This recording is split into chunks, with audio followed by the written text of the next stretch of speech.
Moin Moin and hello ladies and gentlemen, Donspektor here, today finally with another IEM review, and today I have something very fine and nice for you. And let me try to flip this board around. So today we are looking at another Moondrop product, and we're looking at, I don't know, for whatever reason, they decided to put in French girl on here. Oh oui oui, fromage, fromage, baguette, baguette. Yes, yes, very French. And we looking at the variations. Moondrop's first attempt, at least according to my knowledge, where they tried a hybrid design. And not just any hybrid, but a tribird design that utilizes a dynamic for the bass, BAs for the mids and the treble, and Easter heads for the upper treble. And yeah, I would say after this thing got quite a bit of praise of other reviewers, let's see if it actually can hold up to the, I would say, bit of a hype it got. It's not like the area, but still it got quite a bit of praise. So we start things off with a quick unboxing. So yep, that is the box. Classic Moondrop anime girl, whatever. Back it goes, we don't need that. The box, just plain black, and it comes in an unusual like cube shape. And it gets even more unusual because at the bottom it has the Moondrop logo, not at the top. And if you then open it, which is indicated by this arrow, then here you would be greeted by your IEMs. And that thing was on the cable. And here you would be greeted by the manual and so on.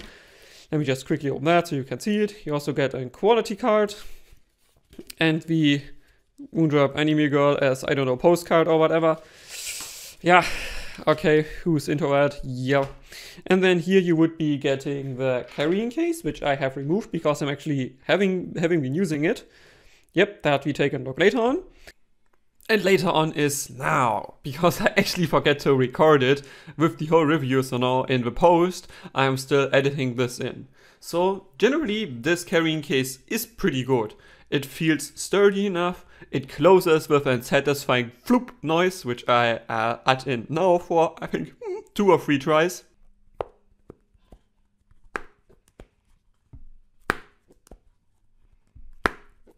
And it keeps shut pretty decently if you just throw it in your backpack. However, my main problem here is, I think if you just like really throw it in a backpack, it is not magneting as well together as other cases I've had. I do actually prefer the zipper version because there I can be sure that it actually, stays shut. Also, I'm not sure how longevity-wise this case is, because the back of the case with its artificial leather is constantly bending when you open it, and of course this is going to deteriorate over time because most artificial levers like this one are not made for actually being bent like that. Also, I'm not sure if the stitching is actually real stitched or just for show as other cases I've had. So longevity wise I'm not sure, but generally build wise this is totally fine, no big complaint here. Then you get 2 other connectors besides the one that is standardly mounted. You get tips, which come here in this neat carrying case. And below the top thing, let me see if I can remove it this time, because it's pretty tight in here again. Here you get a pair of tongues and filters. And here, as you can see, I already used some filters. We'll be talking more about those when we talk about build quality, because those, of course, are related to that. Okay, and that's pretty much it. Of course, you get cable with the IEM, but we talk about that later on. Because, first before we come to cable, we talk about the IEM build. So let me just remove all of that trash here. Because, right, technically this is nice presentation, right? And I honestly do like the way Moondrop presents them. I would still think they should go in a more minimalistic direction for our environment's sake. I mean, it is nice and all. I mean, it costs 500. So it's supposed to look good. And just speaking of look good, look at that. That is like one straight line. So also if I thought about that, it's all nice and neat, but still pretty chunky. Okay, so let's take a look at the IEM build. Soup. I removed this bad boy from the cable. And this time I already start with the basics. We got a 2-pin connector here. And as you can see, that is not the flush type, it is recessed by like a millimeter or half a millimeter maybe. So yeah, if you want to replace the cable later on, because that small spoiler ain't too great, you will probably have to look out for a cable that is working for recessed 2-pin. Okay, so then after we looked at the 2-pin connector, which has been molded pretty nicely, it's like almost the same material as the resin is used for the IEM itself, just a tad more shiny as you can see here. Okay, then let's take a look at the front plate. Here we get the nice Variations logo with a bit of a pattern printed on, and the only pressure hole you get is here at the front. However, the plate here, as you hopefully can see, has been glued on extremely precise. It's like almost unnoticeable to my finger. The only exception to that would be the front here. There is a tiny unevenness here where you can see my fingernail actually getting stuck here, but at all other places it just directly slides over without any problems. So that's pretty nicely made. Tiny exception here as well, you can see the glue around the edges here. But again, it's not €1,000, it's $500, sorry, so it still has room for improvement. And yeah, generally, this IEM feels really solid to the hand. It's definitely, I want to say, heavy boy. Not like full metal heavy, to remind you, but it's still definitively heavy. And yeah, of course it has to be, because this is solid resin, right? Solid. And yeah, that's also visible when you look at the nozzle here. You can see that. There is definitely some solid resin action going on here. And generally the style I really do like. I like this like kind of like, I want to say like smoky glass finish, like this gray. You can still see that there's the BAs inside, and I think these are the E-studs there. Definitely looking really neat. And also here the dynamic. In real life though, it really depends on the lighting if you can see the insides or not. And yeah, you can also see the 3 different sound tubes through here. And I think the biggest one is the one for bass, which is covered by a hole, by a filter, which I think probably absorbs some of the mid frequencies. Not entirely sure about that. So yes, generally I do think this IEM is really well built. Like, it feels very nice to the hand. It's like a one-piece design with a front plate, so really solid. But the filters. So they do get added here in the accessories. The main problem is the filter is not really fitting, like not fitting. It fits well, it has the right size, but the problem there is the glue does not really hold tightly onto the filter. Meaning, if you glue it on here, and of course I did clean this with alcohol before I glued the filter on, yeah, the glue is going to stick here, and as soon as you at least try carefully to clean the filter on top that you glue on, it will directly go off, because the thing is not, I think, in fabric. I think it's more like a thin plastic sheet, and that is not working well. Like, really, the glue is more stuck to the IEM itself than it's stuck to the filter. So really, you can't clean it. And I'm honestly not willing to throw in filter every time I have to clean it, because then the 10 filters that it comes with are empty after maybe 2 weeks. So yeah, that is something they should have definitely have improved here. If you already give mouse filters, which we do need, because more about that in comfort, we definitely do need filters if you wear these, I want to say for most people probably. So then, yeah, think about it and use some glue that actually also holds on the filters and not just on the IEM itself. Okay, so yeah, but generally this is totally fine in terms of build quality. There is a tiny inconvenience, I want to say, which we also talk about later on in terms of isolation, and it has to do with this pressure hole, but more about that later on. So yes, for €500 you do get a pretty nicely solid feeling IEM, which definitely is high quality. So yes, I already spoiled you. I unfortunately cannot say the same thing about the cable. And you can already see the first problem here. That boy is janky. So if I just flop it here, that is how I would flop it, and you can see it doesn't really get straight. It always keeps some jank to it. So that is already first not good sign that I noticed after I unboxed it. And really, I tried to straighten it. Like, I tried to straighten it really well. It doesn't matter. It always turns to jank as soon as you flop it somewhere. It's really not as smooth. First problem, right? Second problem. When we look at the woving pattern here, you can clearly see that this is not evenly woven. Like, you can see how thin the waving here is, and then it gets a bit thicker in the middle, and if you go up here, it gets still a bit like more loose, and then it's tightens up again somewhere here. Really, this is not great, like kind of drilled together or woven. Seen much better at lower pricing. So that's again the second factor I do not like about this cable. Third factor, and this is really what brings the cake home. This is why I say the cable is bad, because it really is not good. This connector, 90-degree angling, yes, pretty neat. Replaceable front tip, nice. So you can either use this 3.5mm, 2.5mm, or 4.4. Great stuff. But first, no strain release here. So we've already seen something better at the ARIA 2021. That's however not a big deal, right? Strain release is nice for the longevity, but not needed. But what is a big deal? And I'm going to demonstrate that just for you. Pull, plug, pull, plug. This thing does not have a locking pin. It neither by twisting nor by putting in or anything else, there's no locking pin whatsoever.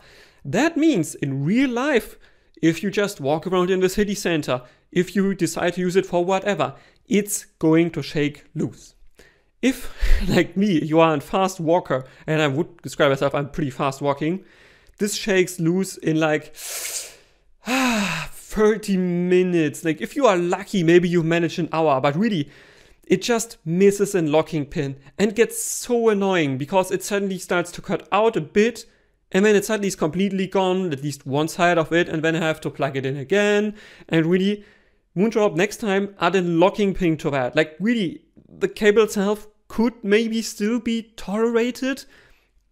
Maybe. I mean, it's 500 euros out there. This thing is just not good. But this thing just straight up kills it at 500 euros / dollars. Really, that's not good. And it has happened to me so often that I was like, yeah, you know, no fun using this cable.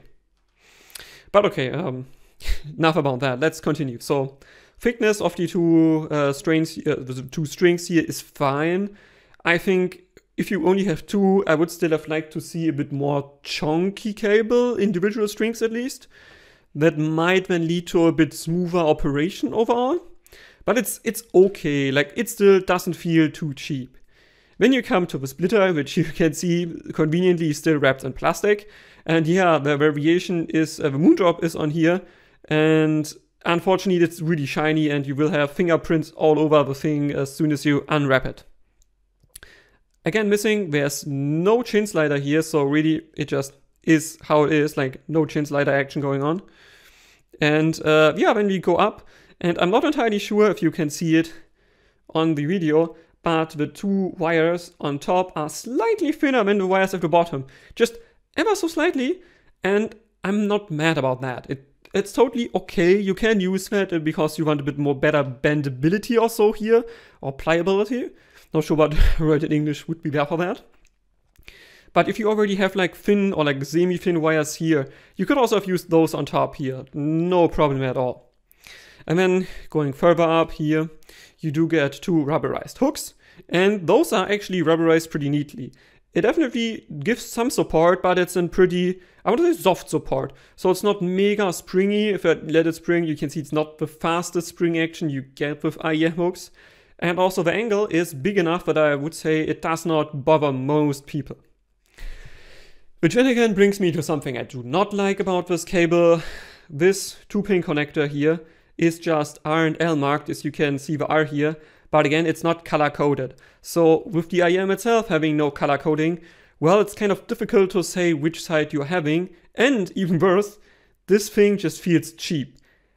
the exact same connector, just in black, I have seen on the Area 2021, which literally costs below 100. So really, Moondrop, you could have used a metal thing here, or just use something that looks a bit more chic. But this thing just seems to be a bit cheap for me. And yeah, I think that sums it up. The cable is really not good. This thing straight up kills it.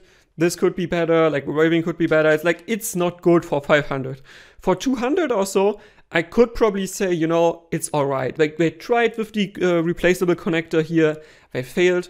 For 200, I'd say, it's okay. But for 500, nope, Moondrop is not good. Really, I would, if I would have another cable with this connector, I would immediately change it. Really, this cable, okay, enough of this critique.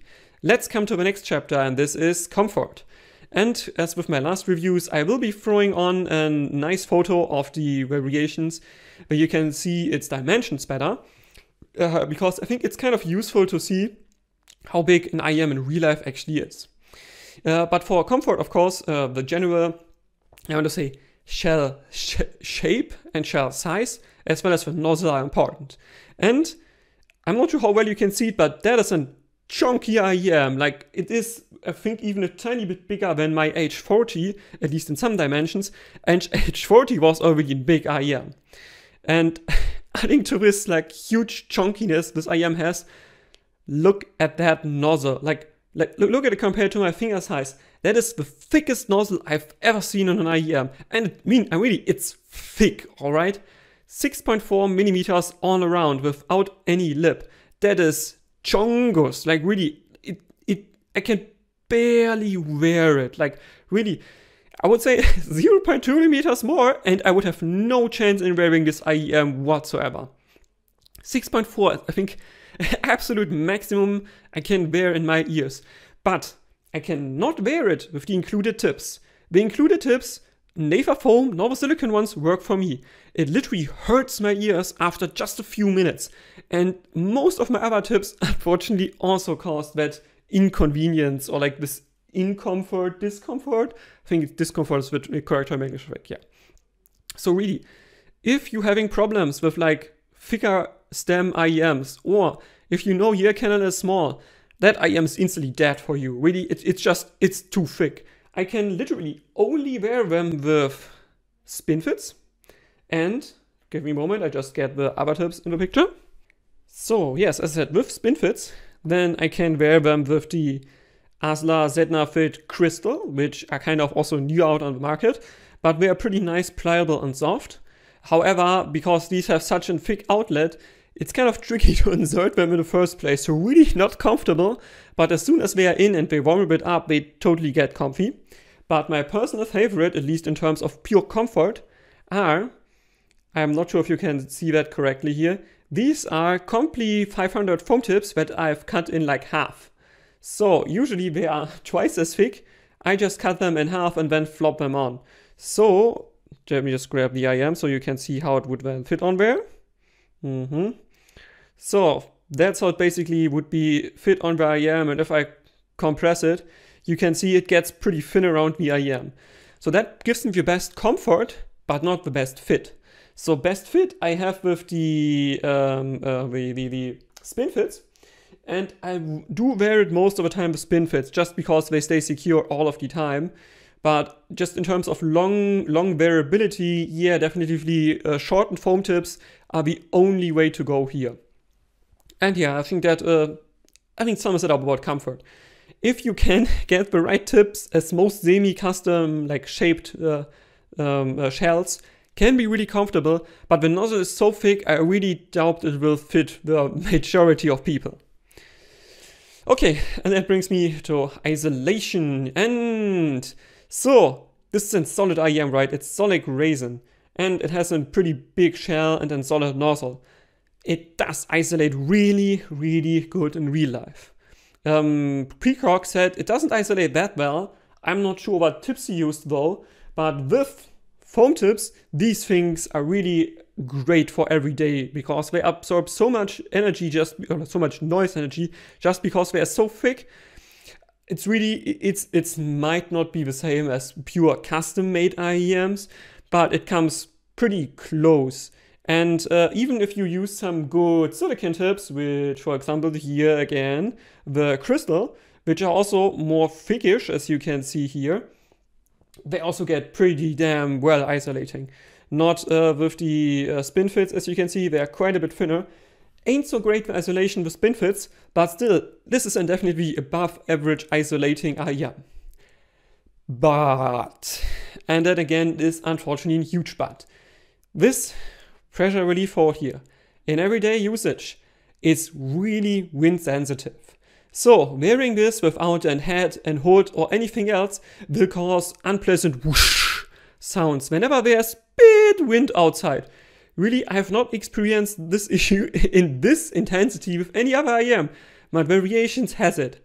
So really, if it is windy in your region, you will probably have to prop something over here because otherwise it really gets annoying outside. And that brings me to the next chapter, and that is Drivability. And yes, the Moondrop Variations comes in at 15.2, really important, ladies and gentlemen, 0.2 ohm, 15.2, at an sound pressure level of 116 decibels per VRMS at 1 kilohertz. So on paper, this thing is really efficient. And I can already tell you, it is pretty efficient in real life as well. I've read that other people said that some tribirds need more energy to work sufficiently. Cannot confirm for this one. You can really just drop it on your smartphone. Mine would be the S9 Plus, which still has a headphone jack. Or you can put it on your random dongle, on your like whatever thing you have to just play it, laptop, whatever, doesn't matter. Will always sound good. And I think overall you maybe get like 85 to 90% of what this thing is capable of on your random cheap dongle. But of course, it gets better if you add a bit more power and a bit more clean power to it. So my favorite here actually is the SP200, which has quite a bit too much power, right? But it's so clean that it didn't mind the additional, very little like volume knob turnaround experience I would have with that. BTR5, which is slightly bright shifted, also gave me approximately the same in terms of resolution and stuff, but BTR5 slightly bright shifted did not really improve the variations here. I also did not mind it, to be honest, unlike the Aria, where I said, you know, no, I don't like the additional energy in the treble here, it just doesn't work. Here it's totally fine. But again, a bit of a softer presentation of my S9 Plus was my preferred way of listening to the variations here. Not in terms of detail and everything else. There, definitively, my smartphone does not do a decent, amazing job here, but it's okay. And with the detail this thing generally has, I think you are fine on your smartphone there. Not great in terms of detail, but I think you are fine for a day-to-day listening. And yeah, the slightly warm shifter definitely improved for me, at least the general enjoyment. And that brings me already to sound. And I will be throwing on my measurement of the variations. It is done with an IEC 711 coupler. And generally I try to normalize it at 1 kilohertz at 77 decibels. And you will also see that graph now here throwing on the display. And yes, I will be directly comparing it to the Aria. Because most people actually say, you know, Variations is like Aria but on steroids. And I can already tell you, no, it's not. Definitively not the case. Yes, they both have like a really similar treble representation, that is the Moondrop's own target oriented, but everything else is so different, they just are not really comparable.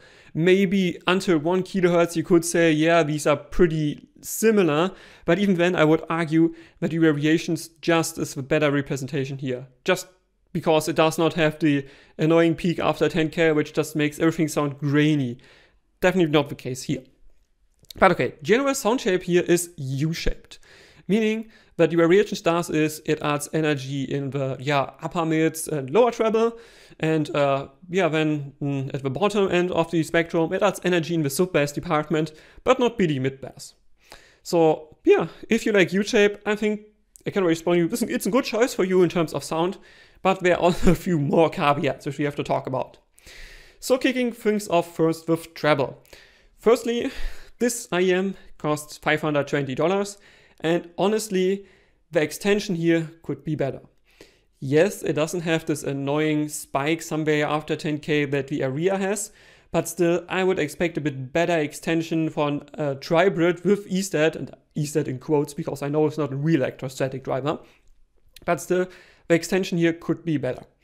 And that doesn't mean it has no extension. No. In fact, it has extension. And definitively combined with this 9 to 10K peak you have, you do get a pretty good sense of detail that does not border on the grainy or grittiness that the Aria had. So that means, you do get pretty good detail in songs that call for upper to mid treble detail. So for example, I did notice here, Don't Forget to Breathe from the Brigator soundtrack, Tears and Rain, Blade Runner, Nabu Nuzoi Utah, that is from it's fusion jazz from the album Beautiful Bamboo Flute, or Ghost of Navigators. And another quick side note when we talk about treble, and in this case also the whole atmospheric feeling, which is of course related to upper treble extension. The Hades soundtrack from the Supergiant games, or like the game is Hades, but the publisher or the developer Supergiant Games is really working well with the variations here. It kind of really feels like you have the room around you because it just feels so atmospheric. It's really great, that one. They all have a pretty good detail in the upper to lower treble regions, which surprisingly is not hindered by the fact that this thing has a dip between like 6 and 8K. And even like more mysterious to me, the Aria does have a better balance between like 4 and 8K. But still, I do prefer the treble representation of the variations here. Not sure why, I cannot tell you, but I just prefer the treble representation here. Of course, this is more detailed because it has BAs and even good BAs there and an ESTAT, right? But still, the overall representation I do prefer of the variations. And yeah, detail-wise, this is definitely worth its price. So it's not like the best in this region. I think you can probably get something that is purely better when it has more BAs or maybe more ESTATs. But it's good. I did not have any complaint here for the pricing. So price appropriate would be my adjective of choice here. Then we go a bit further down for like lower treble and upper mids. And yeah, it goes really close in the direction of the Aria. It just adds a bit more energy around like 3K and a bit less energy at like 4 to 5K. So what that does is it makes the lower mids to like upper treble, lower mids to upper mids to lower treble a bit more forward sounding. But also surprisingly, it does have less shout, or at least like less intensity to my ear than the Aria had. So again, I have no clue why this is the case. I think it could be due to having a bit less energy at 5 to 6K, and then yeah, a bit wider dip where it could kind of even out at this point. Not entirely sure, but I did not find it to be as forward as the Aria was. And yeah, that generally makes it pretty nice again in terms of clarity for female vocals and for yeah, piano strings and everything else that happens in like the upper mids or lower treble region. So again, I did notice Blade Runner as the soundtrack here. Rachel's song, for instance, worked really fantastic with this one. Like the vocals there and the overall balance, nice. Like really absolutely one of my favorite presentations so far. And similar story with Weight of the World. I do think Weight of the World would benefit from a bit more mid-bass, but more about that later on. And also I did note a Party Rife from Akiko Kohara. That's kind of a fusion jazz album combined with city pop elements. Also really fun with great female vocals, and these just get represented here really nice.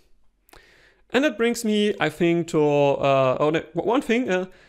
There's no Sibilance with this one. As you can see in the graph, like there is no peak at 8K, and the one after that is more between like 9 and 10K. So you don't get Sibilance with this. Like S still good, audible, but they are really not sibilant at all. And also I did not notice shout, but I'm not that sensitive to shout. So you might because of the 3K peak, but yeah, that's a pretty, I would say, subjective matter there. And now we come to the mids. And yeah, as I said, I did put together the upper mids and lower treble. So now we just talk about the mid-mids in quotes. And here, as it is for most U-shaped IEMs, this thing does have very nice mids. They are very clear. They are definitively what I'd call bright shifted, within good presence and good detail. And that in turn leads to most male vocals having a really nice presentation in the songs. So Linkin Park, Iron Maiden, Metallica, Volbeat, Warrior Path, Podcast, doesn't matter, vocals have a great presence or like clarity to them. And then again, there's a big but. Look at the graph, the lower mids get recessed. So that's what I mean with bright shifted here, where the like main mid-mids have more energy than the lower mids, and that can lead to vocals sounding thin. For me personally, in the songs I listened to, was not a big problem here. Really, vocals were totally fine. But if you don't like a more brightish shifted mids, I think this IEM could pretty quickly kill your vocals. Because yeah, again, if you have lower pitched male vocals, these will definitely get a bit like lost in the mix. And I don't have too many of those, but I can tell you, if you don't like brightish shifted mids, don't consider the variations. Really, that's not a strong point here. And same again is true for the lower mids, as you've seen by the graph. Yeah, it's kind of steadily sloping down from like 1K. So really, lower mids ain't having too much energy. And that then leads to bass guitars, when we talk about so upper bass here. They are not great. So really, they lack the energy I would want to have in most occasions. And so for some of the fusion jazz I have that utilizes bass guitars in like the star of the show in quotes, it doesn't matter too much because those are like more represented anyway, but I still think bass guitars and upper bass could be a tad more pronounced. And yeah, like after the rain I did notice here the bass guitar is pretty omnipresent, so I found the energy a bit lacking, but still fine. And for the but, we still have to add another but. Because what the variations does really good, it takes note weight. One of those things where I cannot explain you how they come to be, but I suspect it's because it's more bright shifted and then it rises pretty hard until the sub bass. So I think this might be adding to this overall feeling of note weight, because that is something that the area does really, really good. It is probably better than most, no, in fact, scratch that, it's better than all of my other audio gear that I have in terms of note weight. And that then means your bass guitars might sound a bit thin in the first glance when you listen to it, but if you give it more time, the bass gets a bit, like it gets like, I want to say almost elastic in terms of feeling, and you notice that the notes have a really good weight to them, and that makes it feel pretty like fun to listen to. If you get over the like missing energy in the lower mids to upper bass region. And unfortunately, when we come to bass now, yeah, same is true for mid bass. So if you do like yourself a good punch, this ain't it, chief. This ain't it. There's almost no punch to be had here, which doesn't mean technicality is bad. The speed here is pretty decent, and the amount of texture it packs is also definitely price appropriate. But besides the note weight, it just lacks, I think I would say, for many people. And yeah, in the interprets I listed before, like Metallica, Iron Maiden, Linkin Park, Volbeat, Warrior Path, I don't need mid-bass. I'm not a mid-bass fan. So for me, this is working pretty well. But I know most other people like themselves a good punch there. So that might be something that you could maybe fix with a bit of EQ. I don't need it, but I just say this is definitely a point of critique I can see with the variations. And that brings me to sub bass, and as you can see in the measurement, yes. Oh yes, man, oh yes. This is it, Captain, this is it. The sub bass here is really well done. Like, it really is, like, of course, overshining the mid bass by quite a bit. But still, I really like the way the sub bass is handled here. It is, I don't want to say like center stage or like the main attraction here, because it gets definitely balanced out by the treble. But really, the way the sub bass is done here feels really nice and really heavy. So in Replicant, for instance, which is dark synth, this definitely worked well, like this like heavy hitting bass line with really rumbly notes. That is where the Variations does really good. And I don't want to say it does the best, because something like the ISN Audio D10, where the sub bass just rises like that, like almost straight up, that feels like subwoofer, alright. This one doesn't, but this one feels much more elastic, and it still feels more weighty than the rumbly subwoofer feeling of the D10. So I would say the dynamic we're using here definitely is a good one, and actually does the sub bass region really, really well. Only in the lowest lows, I think the Variations lacks a tiny bit. And that means the LZA7, which also uses a tribird structure, I did like the lowest lows better.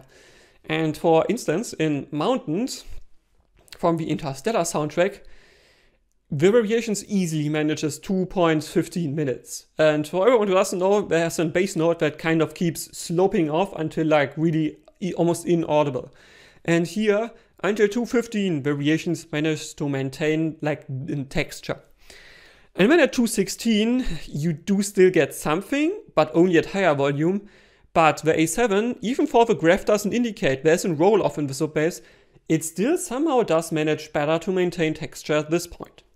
Pretty weird, but let me say that is how I experienced it, so I always be honest with this one. Okay, so I think that sums up about bassware. Like, it's really good if you like sub bass. If you like mid bass, well, nope, throw it out of the window.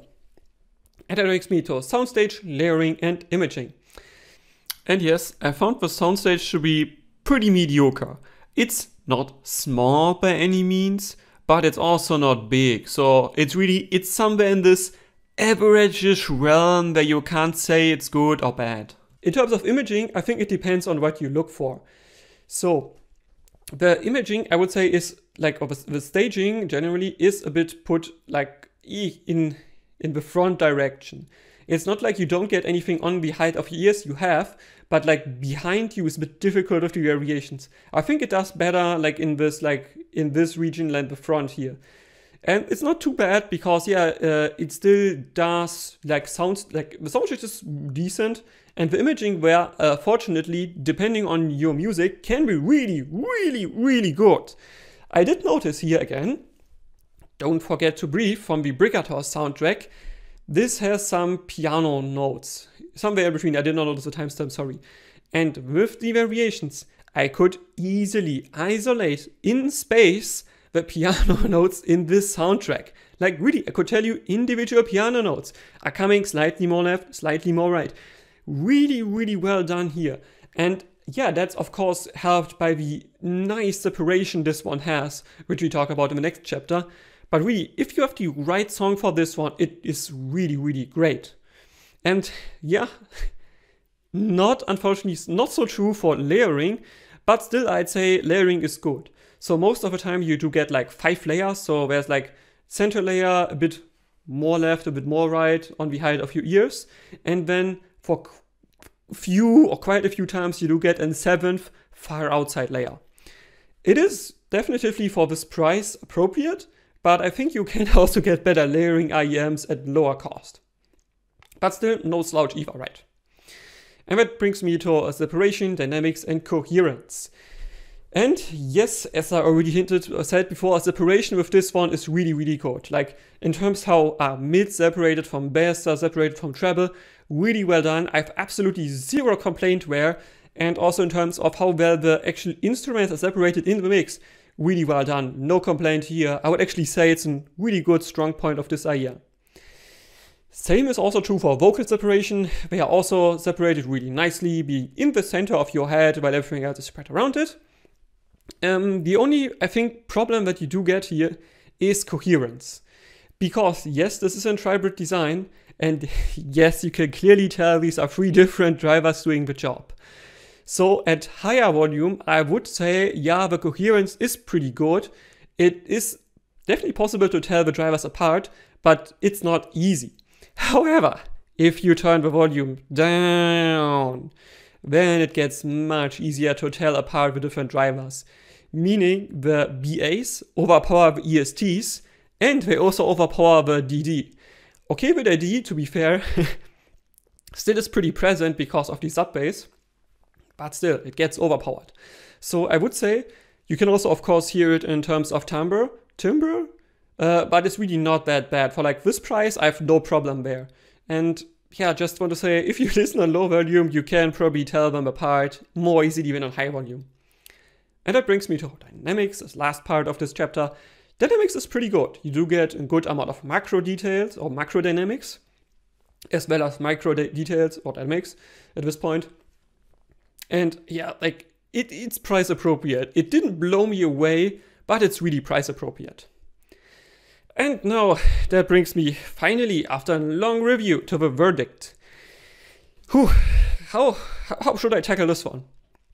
So, it costs 520 euros or dollars, sorry, and it sounds very good if you like the U-shaped sound with bright shifted mids.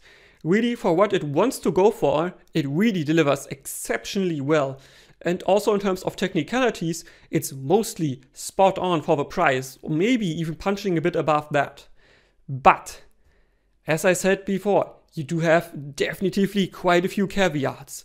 First, really thick nozzle. Second, horrible cable, or at least not good cable at best. And then you also have the, I want to say, signature with the bright shifted mids that definitely will not be for everyone. And a bit of lacking like treble extension at this price. So, while me personally, I really like this tuning, like it fits my taste well, I can totally see many people not liking it. And that's also why I will not recommend it, because I could say I really like it and I want to recommend it, but at this price point, I think you are a bit better off if you get a bit better all-rounder. Just because this thing with no mid-bass will not play all genres well. So yes, that is my review for the Variations. I hope you enjoyed it. If you have questions, if you have critique, if you have any other feedback, please leave a comment. And with that, Donspektor out.